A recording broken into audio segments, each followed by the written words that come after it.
Assalamualaikum warahmatullahi wabarakatuh.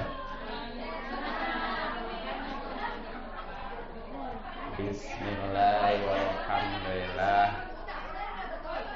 Wassalatu wassalamu ala Rasulillah wa ala alihi wa sahbihi wa mawalah.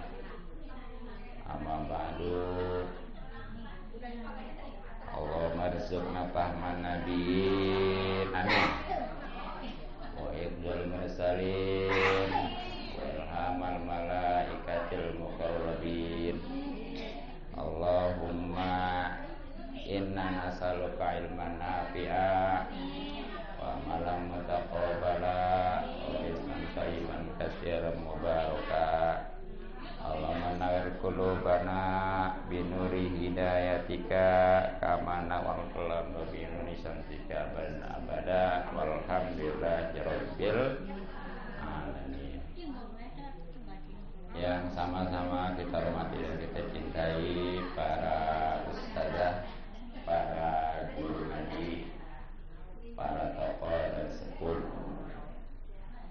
Kita doakan mudah-mudahan dipanjangkan umurnya dalam keadaan sehat lahir batin, sehingga bisa istiqomah memimpin kita di jalan Allah Subhanahu wa taala. Kepada para ibu wal hadirat jamaah majelis taklim yang mudah-mudahan kita semua selalu dimuliakan dan diberikan taufik serta hidayah dan petunjuk oleh Allah Subhanahu wa taala. Mudah-mudahan kumpulnya kita di Sayyidul Ayyam, yakni hari Jumat, dirahmati dan diberkati serta diridhoi oleh Allah Subhanahu wa taala, juga mendapatkan pahala yang besar dan kota yang banyak dunia dan di akhirat. Amin ya rabbal alamin. Terutama alhamdulillah para silaturahmi, mudah-mudahan rezeki kita dimudahkan dan dibanyakan serta diberkahkan. Juga tadi sudah sama-sama baca hadiah puji surah Yasin bahkan Asmaul Husna. Terlebih lagi pahala dan keuntungan ngaji.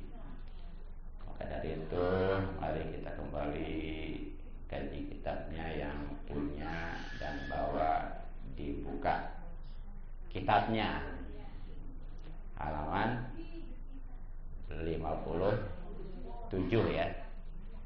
Tepatnya barisan ketiga, tepatnya Al-Babus Sabi Asyara. Udah ada semua? Temu. Mari kita baca sama-sama. Papan qala musannif rahimahullah ta'ala wa nafa'ana bihi wa man dasratid darin. Amin ya rabbal alamin. Bismillahirrahmanirrahim. A'udzu billahi minasyaitonir rajim. Bismillahirrahmanirrahim. Alhamdulillahirabbil alamin. Arrahmanirrahim. Iyyaka na'budu wa iyyaka nasta'in. Ihdinas siratal mustaqim. Shiratal ladzina an'amta 'alaihim ghairil maghdubi 'alaihim waladdallin. Bismillahirrahmanirrahim. Bismillahirrahmanirrahim. Al-babu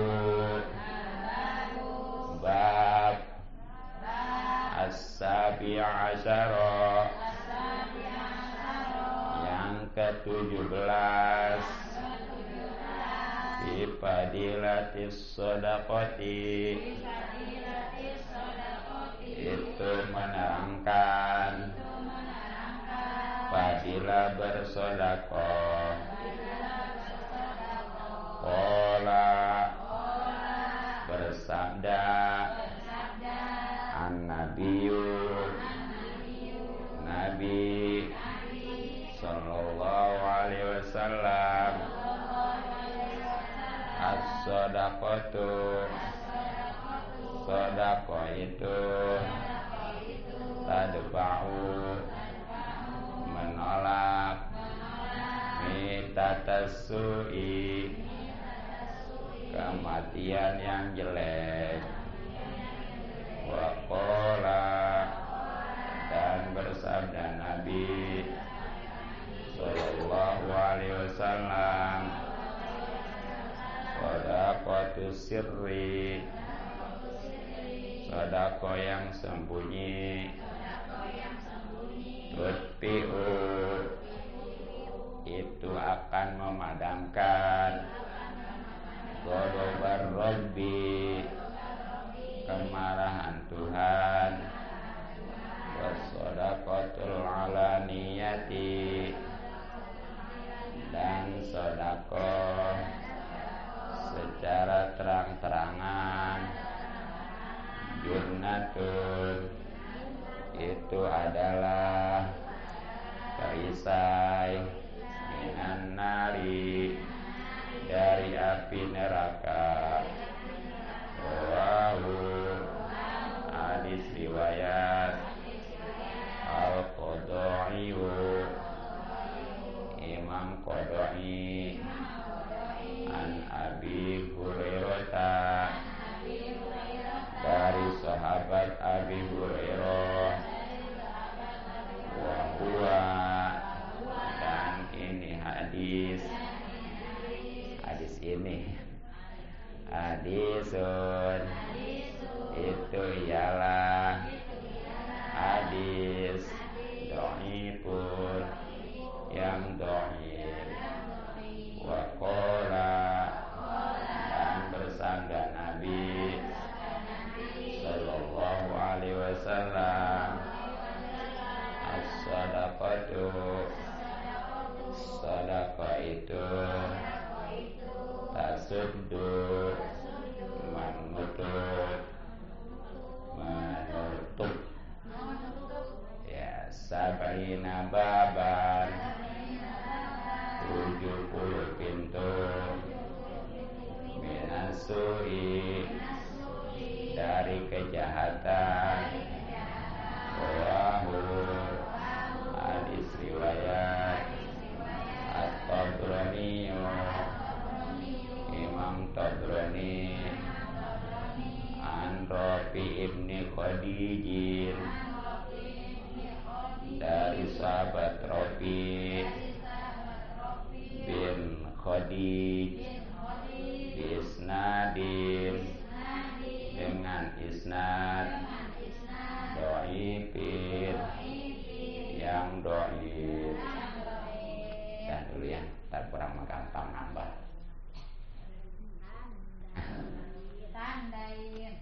Tandain di rumah baca. Jamaah majelis taklim Allah, pada kesempatan ini kajian kita kitab Bulughul Hadis karangan Imam Suyuti ya. Kalau sarahnya kitab Tangkil Kaul karangan Imam Syekh Nawawi, yang hari ini dihaulkan di Tenara ya. Udah pada Tenara belum? Belum. Itu ketinggalan. Ada nggak di sini? Ya. Itu padahal makamnya di Mekah itu Syekh Nawawi. Tapi ramenya luar biasa ya di Tenara kalau awal. Itu kan hanya tempat lahirnya aja. Makamnya di Mekah. Tahu nggak tempat lahirnya? Itu yang ada masjid itu. Ini suka dekat masjid ya. Emang sejarahnya gimana Syekh Nawawi? Ini sedikit ya. Jadi Syekh Nawawi itu pengen jasa punya anak yang soleh. Karena anak soleh itu lebih baik daripada dunia beserta isinya. Buktinya, kalau dunia beserta isinya nggak bisa nyelamatin daripada neraka, apalagi masukin ke surga ya. Tapi dengan anak soleh, insya Allah. Nah begitu suatu hari lagi ngosek beras, itu kan dekat kali ya. Itu dari itu kan kesoalnya kali tuh.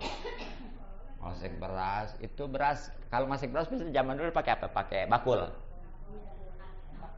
Bakul kecil itu ya. Iya, bakul sesajen itu. Kosek-kosek itu beras sebakul jadi emas. Tuh kira-kira kalau itu mah langsung balik nih ya. Udah ngonclong aja udah. Ternyata ibunya Syekh Nawawi mah begitu beras dijadiin emas tuh ya. Itu kata Ibu Seno, saya mah bukan ini pengen juga anak soleh. Tuh, kira-kira kalau ibu tuh milih Mas tuh milih anak soleh. Kayaknya ini mau wajah-wajah matre doang sih. Emang udah karakter ibu begitu ya. Perempuan mah umum, ya normal lah gitu ya. Nah itu begitu ngomong gitu, saya mah ingin anak soleh bukannya. Itu jadi beras lagi. Benar. Itu barang punya anak Senawawi. Nah ini Senawawi ya. Terkenalnya bukan di Indonesia aja, tapi luar negeri. Kayaknya nih makam Senawawi kalau ada di Indonesia, khusus di Banten, paling ramai penjarahan. Karena apa? Yang namanya Wali-Wali Songo paling terkenal di Indonesia. Ya. Tapi kalau Senawawi seluruh dunia. Makanya walaupun hanya petilas tempat lain aja ramenya luar biasa. Nah di sananya juga nih, mungkin yang pernah ke Mekah ya, apakah itu haji atau umroh lah. Tapi perempuan mah nggak bisa masuk, nggak boleh. Kalau di pemakaman bake itu baru boleh. Ya gini ya, ya boleh tuh pagi-pagi biasanya ya dari Raudhah tuh. Nah kalau malam nggak bisa di Mekah. Paling masuk ke itu aja tempat tunggu.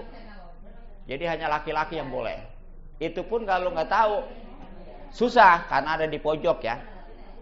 Itu di atasnya ada jalan melengkung, bengkok ya. Kok bisa begitu jalan tol sih bengkok gitu ya?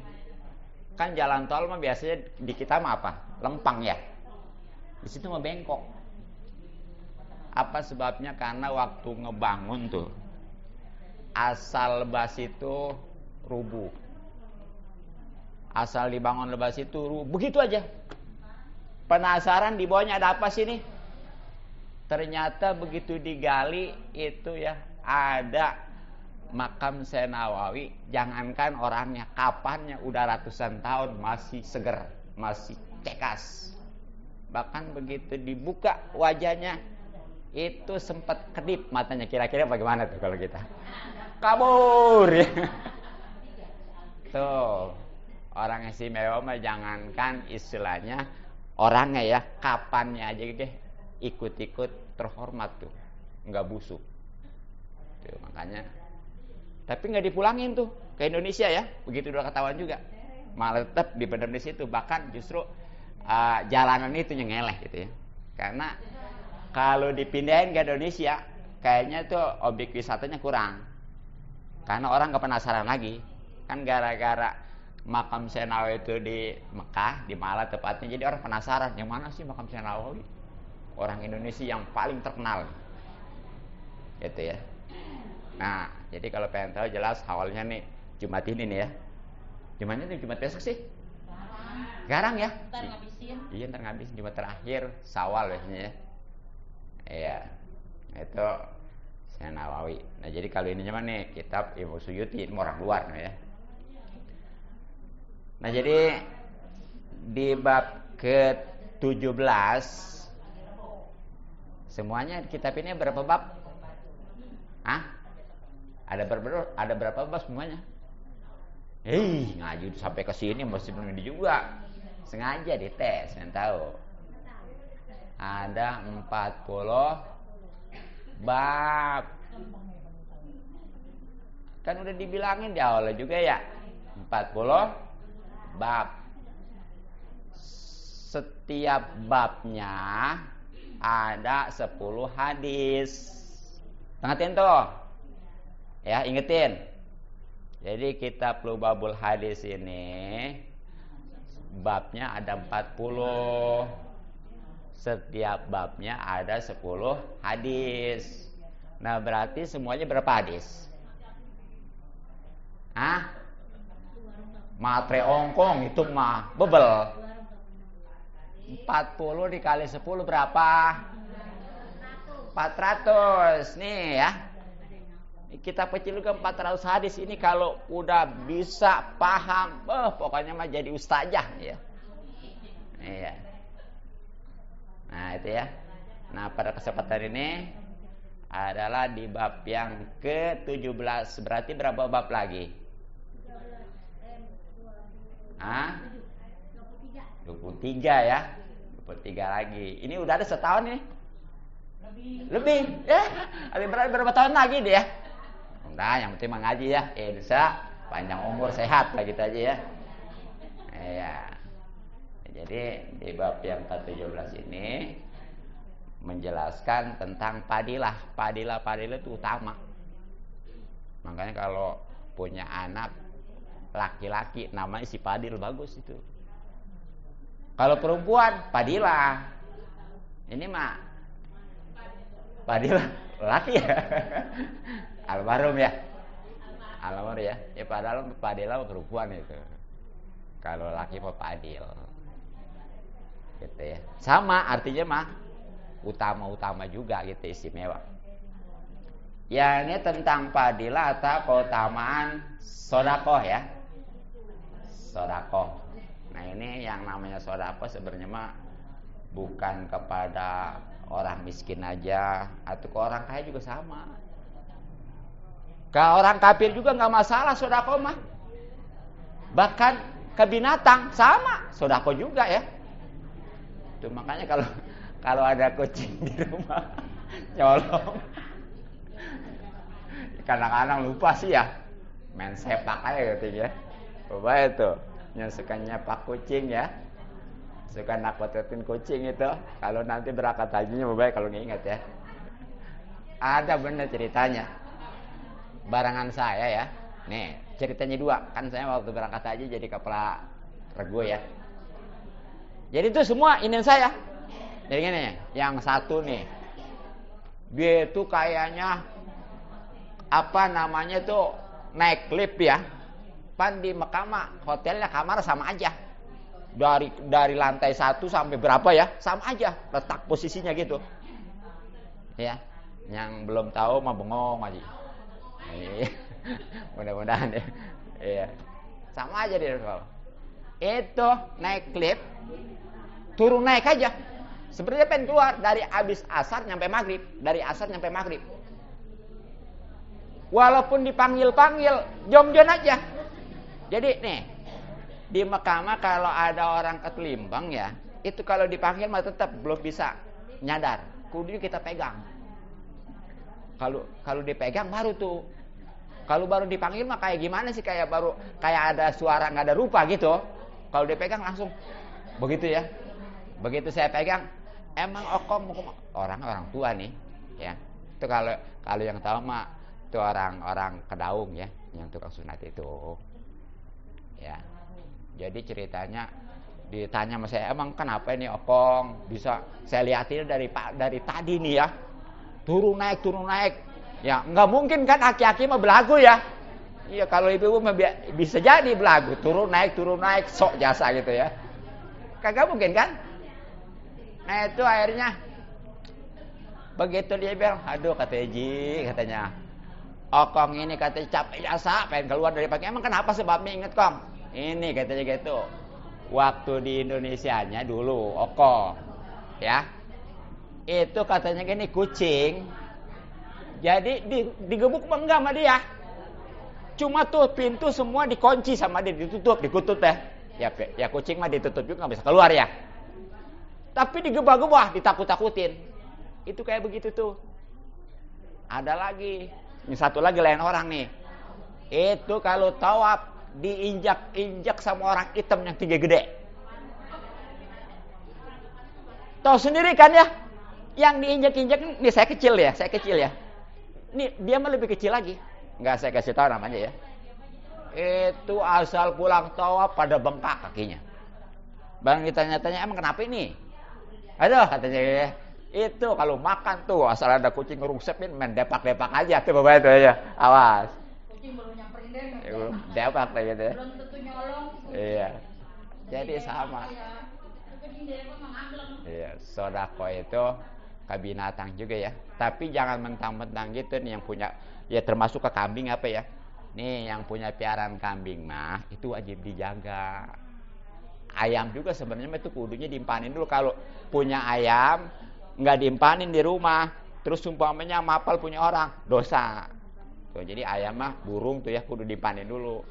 Nah, seandainya dia nyuri, itu mah udah dipanin. Kalau nggak dipanin sama sekali, ya itu kata Kiai Kosambi dosa gitu. Gitu ya. Jadi sebenarnya mah sama aja. Kalau kitanya mah nih ngasih, udah jadi pahala. Hah? Iya. Nah, itu ya. Nah, karena memang di sini tadi bahasanya utama, fadilah itu ya, pasti berarti yang ada keuntungan ya. Nah, apa aja keuntungannya nih?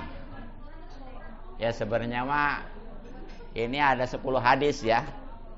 Tapi tadi yang dibaca hanya berapa? Berapa hadis tadi? 3. Ini juga kayaknya nggak nyampe habis nih ya. Nah, di antaranya nih tentang keutamaan sedekah sebagaimana qala telah bersabda an-nabiyyu kanjeng Nabi sallallahu alaihi wasallam. As-shadaqatu, sedekah itu tadfa'u bisa nolak mitatasu akan kematian yang jelek, yang buruk. Jadi dengan sedekah insyaallah akan terhindar, akan ya selamat daripada yang namanya kematian buruk ya, jelek ya. Yang namanya kematian pasti semua juga ya. Jadi mati mah sebenarnya mah jangan ditakutin, jangan diberaniin. Sebab ditakutin juga waktunya mah mati. Tapi sebaliknya diberaniin. Kalau belum waktunya mah tetap nggak bisa. Banyak orang yang bunuh diri itu nggak mati-mati. Ya kirian mau baygon di berapa dalamnya udah sirup atau nggak jadi ya. Begitu ya. Jadi pada dasarnya kematian itu ya nggak bisa disegerakan, nggak bisa dipundurin lesnya. Nah, terus maksud daripada kematian jelek di sini apa nih? Apakah orangnya memang matinya enggak bawa iman Islam, terutama ya? Terutama itu mah. Nah, paling tidak nih yang dimaksudkan dengan mati jelek di sini nih, matinya kebakaran, tuh. Matinya kelelep, kelebu ya, ataupun umpamanya tuh macam kecelakaan ya, itu tuh naudzubillah min jalik. Padahal mah sebenarnya mah dari kalau memang dia orang Islam ya, beriman, terus dia matinya kelebu, kelelep ataupun kecelakaan, syahid itu. Syahid, tapi syahidnya syahid akhirat. Syahid akhirat itu gimana? Dia ini dikuburnya insya Allah nggak disiksa, tapi bawa iman, ya. Tuh, kalau umpamanya, oh dia mah katanya kafir juga, matinya kelelep, kebakaran, kecelakaan, itu mah kayak orang mati malam Jumat, dia mah matinya malam Jumat bagus loh, tapi juara, nanti dulu itu mah ya, itu, iya. Jadi itu maksudnya mati jelek itu adalah seperti kebakaran ya, walaupun itu sebenarnya mah syahid gitu ya. Nah, terutama tadi kata saya juga mati jelek itu adalah tidak membawa Islam dan iman ya, iman Islam. Makanya nih kalau ada tetangga, saudara, terutama keluarga, kalau dia lagi sakarat jangan repot-repot kita minta bantuan. Kalau sendirian ya, kecuali kalau berdua nih. Kalau berdua mah boleh, yang satu tuh ngadepin, yang satunya minta bantuan. Tapi kalau sendiri mah jangan ditinggalin ya. Itu kudu benar-benar dijagain. Tujuannya apa? Supaya dia tetap mati dalam keadaan membawa iman, khususnya bisa ngucapin 2 kalimat syahadat. Makanya nih paling berharga kalau ketika kita mati ya, pasti semuanya ya, itu ada yang nuntun baca 2 kalimat syahadat. Kan utamanya gini, asyhadu alla ilaha illallah wa asyhadu anna Muhammadar Rasul. Nah udah sekali cukup tuh ya. Atau gitu mah terlalu, kan udah parah sakit ya. Wah repot. Udah. La ilaha illallah Muhammadur Rasul. Masih repot juga, lebih parah lagi sakitnya. Cukup la ilaha il. Waduh ini mah udah sangat parah. Cukup Allah ya. Tapi itu jangan terus-terusan puyeng orang. Apalagi ini mah bahasanya ketika itu muji. Apa itu muji ya? Iya, ini kadang-kadang kalau ada anak kesurupan suruh nyebut apa itu? Muji ya. Tuntun. Nih, karena ketika seorang lagi sakaratul maut ini khawatir ya, itu datang setan dua ngerupain emak bapak kita. Coba. Itu yang di sebelah kanan, sebelah kiri, itu yang sebelah kanan ya. Pokoknya mah entah bapaknya atau ibu, pokoknya itu kiri kanan itu bapak dan ibunya. Setan ini mah bukan bapak kita, bukan ibu kita, bukan setan. Ngapain tuh setan? Nih. Yang satu ngajak supaya masuk Yahudi, keluar dari Islam. Yang satu masuk Nasrani, keluar dari Islam juga. Nah ini kalau kurang iman, bisa jadi kapan lagi saya ini cari keriduan kedua orang tua. Keriduan orang tua adalah keriduan orang Allah ya. Ini detik terakhir saya ikutin. Nauzubillah min. Tuh, makanya itu penting dituntun. Kalau nggak dituntun takut ngikutin. Jangan ya. Cuma tapi tadi nalkininnya nggak usah terus-terusan ya. Cukup kalau memang dia udah cukup ngucapin la ilaha illallah Muhammadar Rasul. Udah tungguin aja. Kalau belum ngomongnya lain, nggak usah diulang lagi. Udah cukup ya. Ya kecuali gini nih, begitu habis ngucapin la ilaha illallah, dia ngomong yang lain. Tuh sawah yang di pinggir kampung yang dijual. Ya emang kenapa, Bah? Sawah orang tolol. Tuh, baru itu, Pak. Balikin lagi ya, ulangin lagi. Gitu. Jadi hati-hati deh, makanya nih, ntar di rumah yang masih punya suami ya, punya anak pesen. Ya, Bang atau Tong. Ntar kalau emak sakaratul maut, tuntun ya, ajarin ya, baca talkinin ya. Mak katanya, lu mau kemana pulang aja nggak sari-sarinya katanya dia. Wah, sebenarnya begitu ya, kudu mesen dari sekarang ya, atau suami ke istri, istri ke suami, orang tua ke anak, anak orang tua gitu. Ya, tapi insya Allah nih ibu-ibu sekarang udah pada tahu ya. Jadi nanti kalau ada saudara, tetangga, terutama keluarga ya, itu kalau ketika sakaratul maut itu penting ditalkinin ya, karena rawan jasa itu. Ya kalau jangan ditinggal ya, pokoknya awasin aja. Makanya tadi kata saya, kalau emang berdua boleh, yang lain itu cari bantuan ya, tolong. Tapi kalau sendiri hadapin aja. Kalau belum dia napas terakhir jangan ditinggal. Paham? Karena udah paham belum? Hah? Iya, kalau belum paham keterlaluan. Paham walaupun lama juga nggak paham. Nah kan udah paham, alhamdulillah. Makanya ngajinya segini aja. Ya, mudah-mudahan manfaat. Mohon maaf dan maklum. Subhanallah bihamdik. Asyhadu an la ilaha illa anta astaghfiruka wa atubu ilaik. Assalamualaikum warahmatullahi wabarakatuh.